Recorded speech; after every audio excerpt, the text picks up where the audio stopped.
Welcome back. Mike DeCourcy from the Sporting News, Big Ten, and Fox is with us, along with Kevin Brockway.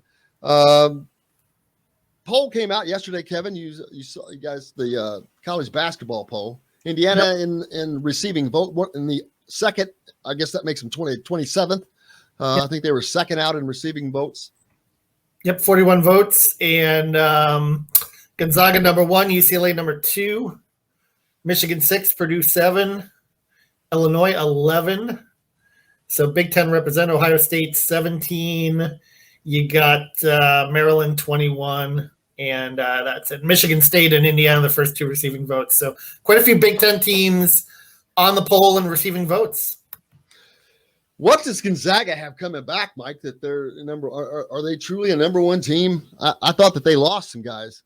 They did, but they have back Drew Timme, who was their All-American center last year. They have Andrew Nembhard, who began his career at Florida and came to Gonzaga as a transfer, and last year was basically their secondary point guard, but started, and they used 2 point guards in their starting lineup, so they have those 2.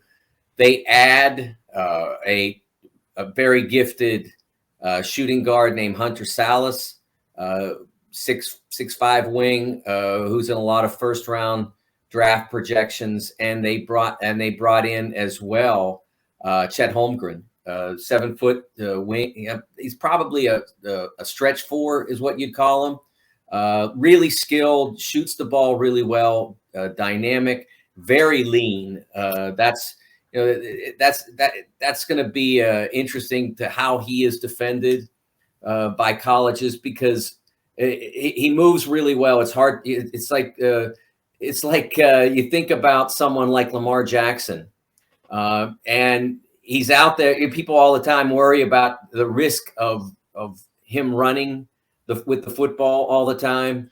And it's like, yeah, but you got to catch him to hit him. It's kind of like that with Chet Holmgren. I mean, he's really thin. I mean, he makes Kevin Durant look like Mr. America.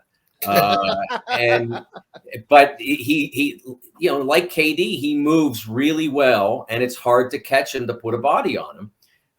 And so he makes a big difference. So that's why Gonzaga is the preseason number 1. But there's also the fact that there's some really good teams coming back, and a lot of them are in the Big Ten. But there's no one that has this group of players like Baylor did coming back last year, or Gonzaga did, where you have this established line of success. I mean, Baylor and Gonzaga from 2020 to 21 both brought back the core of teams that were either firmly number 1 seeds or right on the order of being number 1 seeds in the 2020 season. Obviously, we didn't have a tournament, so we never learned whether they would have been ones.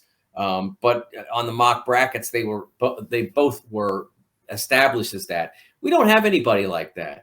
I mean, we have UCLA bringing back all of the players from the team that made the Final Four, nearly all. From the team that made the Final Four. And we expect that they'll be very good, but we also have to remember that they were an 11 seed to start the tournament.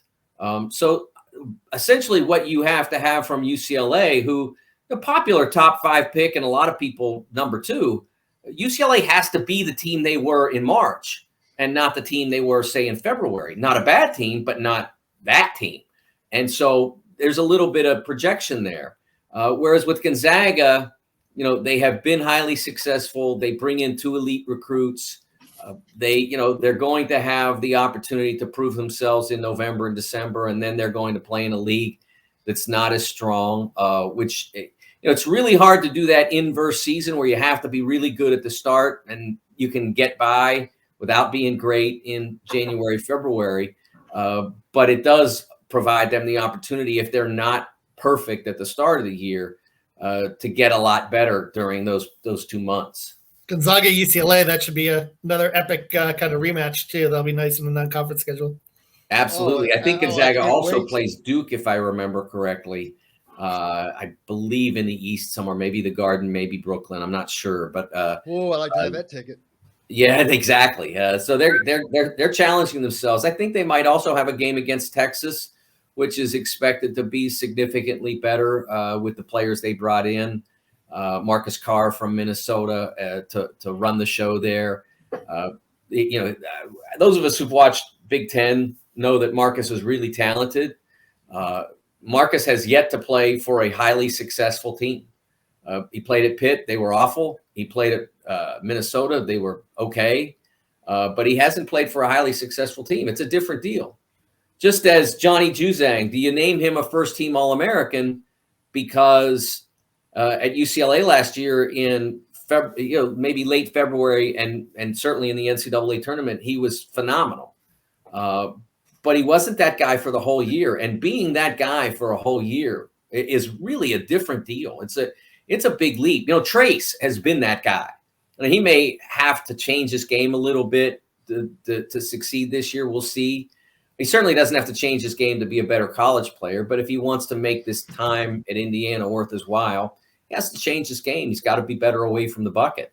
But we know what his baseline is. He's done it for a whole year against team defenses that ganged up on him, and it didn't matter. He's that good.